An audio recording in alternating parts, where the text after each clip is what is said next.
Israeli পণ্য আমদানি বন্ধের দাবি ইসলামী আন্দোলনের। এদিকে নতুন কর্মসূচি দেওয়ার চিন্তা করছে বিএনপি, বলছেন নজরুল ইসলাম। আবারও বিএনপিকেই পালাতে হবে, বলছেন ওবায়দুল কাদের।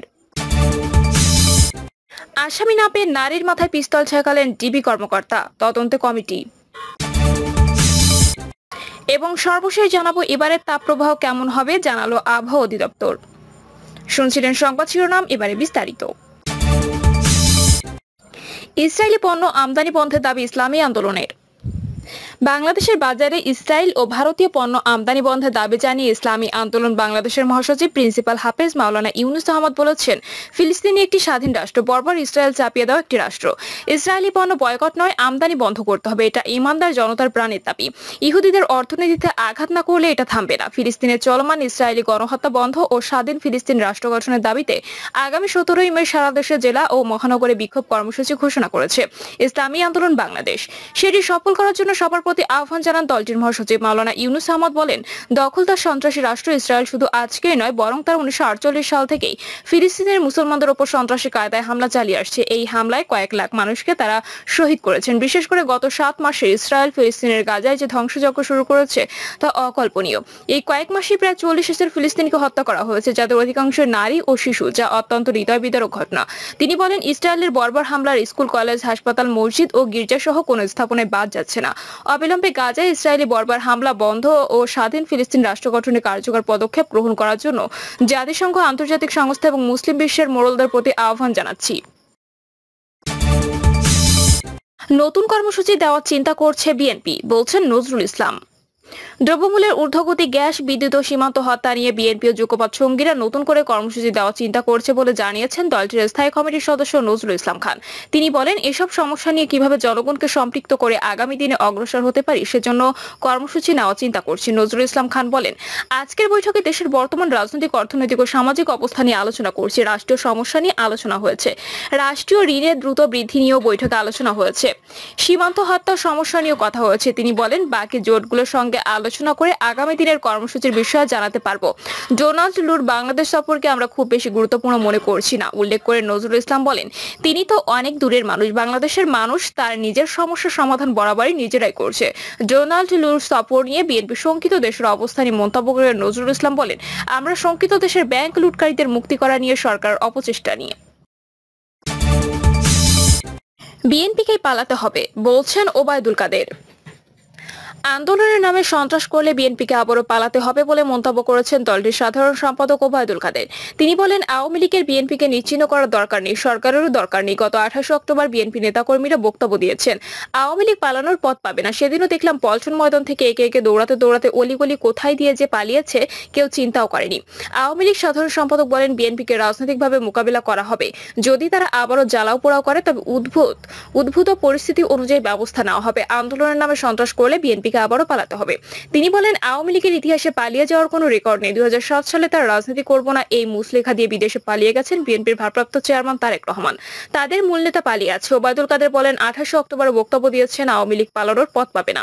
শেষ পর্যন্ত দেখলাম দৌড়াতে দৌড়াতে তারা পালিয়েছে। তিনি বলেন, তারা যদি রাজনৈতিকভাবে এগোতে চায় তাহলে আমরাও রাজনৈতিকভাবে মোকাবিলা করব। তারা যদি আবারও সন্ত্রাস করে তাহলে আমরাও সেভাবেই মোকাবিলা করব।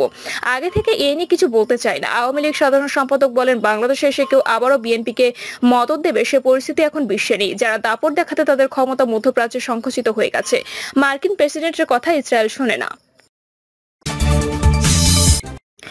আসামি না পেয়ে নারীর মাথায় পিস্তল ঠেকালেন ডিবি কর্মকর্তা, তদন্তে কমিটি। ব্রাহ্মণবাড়িয়া সদর উপজেলা থলিয়ারা গ্রামে আসামি না পেয়ে বাড়ির নারী ও শিশুদের মারধর করার অভিযোগ উঠেছে জেলা পুলিশের গোয়েন্দা শাখার সদস্যের বিরুদ্ধে। এক পর্যায়ে ডিবির এক পুলিশ কর্মকর্তা মামলার আসামির স্ত্রীর মাথায় পিস্তল ঠেকান। গত শুক্রবার জেলার সদর উপজেলা থলিয়ারা গ্রামে এই ঘটনা ঘটে। সংক্রান্ত একটি ভিডিও সামাজিক যোগাযোগ মাধ্যমে ইতিমধ্যে ছড়িয়ে পড়েছে। এ ব্যাপারে জেলা পুলিশ সুপার মোহাম্মদ শাকাওয়াত হোসেন বলেন, তদন্ত কমিটি গঠন করে দেওয়া হয়েছে। আগামী 3 দিন কার্যদিবসের মধ্যে প্রতিবেদন পেলেই ব্যবস্থা নেওয়া হবে। মামলা সূত্রে জানা গেছে 1 থেকে 1.5 মাস আগে জেলার সদর উপজেলা বিশ্ব রোড এলাকায় আব্দুল কুদ্দুস বাদী হয়ে স্বর্ণ আত্মসাতের অভিযোগে নুরুল আলমের নামে একটি মামলা করেন। নুরুল আলম সৌদি আরব থেকে আব্দুল কুদ্দুসের এক আত্মীয়ের 850 গ্রাম স্বর্ণ আনেন, কিন্তু পুরো স্বর্ণ বুঝিয়ে না দিয়ে কুদ্দুসকে মাত্র 400 গ্রাম স্বর্ণ দেন। আদালত মামলাটি তদন্তের জন্য জেলা গোয়েন্দা পুলিশকে নির্দেশ দেন। এদিকে সৌদি প্রবাসী নুরুল আলমের বাড়িতে বিকেলে আসামি গ্রেপ্তার করতে অভিযান চালায় জেলা গোয়েন্দা পুলিশ। তখন বাড়ির নারী সহ অন্যদের সঙ্গে পুলিশের ধস্তাধস্তি হয়। ডিবি পুলিশের উপপুলিশ পরিদর্শক রেজাউল করিম এক পর্যায়ে নুরুল আলমের স্ত্রী বন্যা বেগমের দিকে পিস্তল তাক করেন। পরে আসামিকে না পেয়ে পুলিশ সদস্যরা সেখান থেকে চলে যান। এ ব্যাপারে কথা হয় নুরুল আলমের ভাই সারোয়ার আলমের সঙ্গে।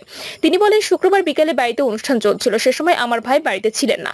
ভাইকে না পেয়ে তার স্ত্রী বন্যা বেগম, আমার বোন তসলিমা বেগম সহ কয়েকজনকে মারধর করেন। আমার ভাইয়ের শিশু সন্তানকে চুল ধরে টেনে হিঁচড়ে নিয়ে যান। এসব দৃশ্য মুঠোফোনে ভিডিও করা আমার এক ভাতিজিকেও তারা মারধর করেন। তার মাথায় পিস্তল দিয়ে আঘাত করেন পুলিশ সদস্যরা। তাদের বাঁচাতে গেলে পুলিশ সদস্যরা আমাকেও ভাবিকে লক্ষ্য করে 2টি গুলি ছোড়েন। তিনি আরো বলেন, পুলিশ তল্লাশি করে আমাদের ঘরের মালামাল, স্বর্ণালঙ্কার ও টাকা লুট করে নিয়ে গেছে। পুলিশ পিস্তল তাক করার পাশাপাশি গুলিও করেছে। পুলিশ খোসাগুলো আমাদের সংরক্ষণে আছে। পুলিশের গঠিত তদন্ত কমিটি তারা তদন্ত করলে বিস্তারিত জানতে পারবে। এই নিয়ে আমরা মামলা দায়েরের প্রস্তুতি নিচ্ছি। এ ঘটনায় 3 সদস্যের তদন্ত কমিটি গঠন করেছে জেলা পুলিশ।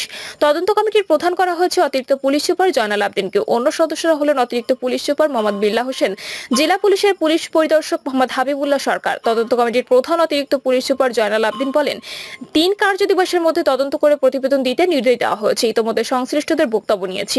দ্রুত ঘটনাস্থল পরিদর্শন করবে। ঘটনার পর মোবাইল ফোনে ও তার অফিসে গিয়ে ডিবি পুলিশের এসআই রেজাউল করিমকে পাওয়া যায়নি।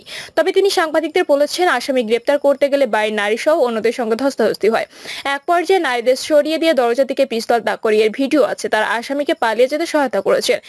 এ ব্যাপারে ব্রাহ্মণবাড়িয়া পুলিশ সুপার মোহাম্মদ শাকাত হোসেন জানান, এই ঘটনায় একটি তদন্ত কমিটি গঠন করা হয়েছে। আগামী 3 দিন কার্যদিবসের মধ্যে প্রতিবেদন পাওয়ার পর পরবর্তী ব্যবস্থা নেওয়া হবে। এবারে তাপপ্রবাহ কেমন হবে জানালো আবহাওয়া অধিদপ্তর। তীব্র তাপপ্রবাহের পর টানা 1 সপ্তাহ ধরে সারা দেশে বিক্ষিপ্তভাবে বৃষ্টি হচ্ছে। তবে দেশের বিভিন্ন অঞ্চলে ফের তাপপ্রবাহ শুরু হতে পারে বলে জানিয়েছেন আবহাওয়াবিদরা। দিনের তাপমাত্রা 2 ডিগ্রি সেলসিয়াস পর্যন্ত বেড়ে ফের তাপপ্রবাহ শুরুর কথা জানিয়েছে তার আবহাওয়া অধিদপ্তর জানিয়েছে, 15ই মে থেকে আবহাওয়ার মৃদু থেকে মাঝারি মাত্রার তাপপ্রবাহ বইতে পারে। 20 মের পর বঙ্গোপসাগরে একটি লঘুচাপ সৃষ্টি হতে পারে বলে আভাস দিয়েছে অধিদপ্তর। পরে এই তাপপ্রবাহ দীর্ঘায়িত হবে না, আবার তীব্র বা অতি তীব্র হবে না। এর ব্যাপ্তিও সারা দেশে বিস্তার লাভ করবে না, দেশের পশ্চিম ও মধ্যাঞ্চলে বিস্তার লাভ করতে পারে। এটা 4 থেকে 5 দিন থাকতে পারে। আবহাওয়া অধিদপ্তরের মে মাসের পূর্বাভাসে বলা হয়েছে, মাসের শেষের দিকে সাগরে 1টি বা 2টি লঘুচাপ সৃষ্টি হতে পারে। সেখান থেকে নিম্নচাপ বা ঘূর্ণিঝড়ের অবস্থা তৈরি হতে পারে। দেশের কোথাও কোথাও 1 থেকে 3টি মৃদু ও মাঝারি এবং 1 থেকে 2টি তীব্র তাপপ্রবাহ বয়ে যেতে পারে। এই মাসে দিনের তাপমাত্রা স্বাভাবিকের চেয়ে বেশি থাকবে, তবে তা এপ্রিলের মতো অবস্থায় যাবে না। মঙ্গলবার সারা দেশে দিন এবং রাতের তাপমাত্রা 1 থেকে 2 ডিগ্রি সেলসিয়াস বাড়তে পারে বলেও পূর্বাভাসে জানিয়েছে আবহাওয়া অধিদপ্তর। প্রিয় দর্শক, এই ছিল এখনকার সর্বশেষ সংবাদ। আপডেট সব সংবাদ পেতে চ্যানেলটি সাবস্ক্রাইব করে বেল আইকনটি ক্লিক করে রাখুন।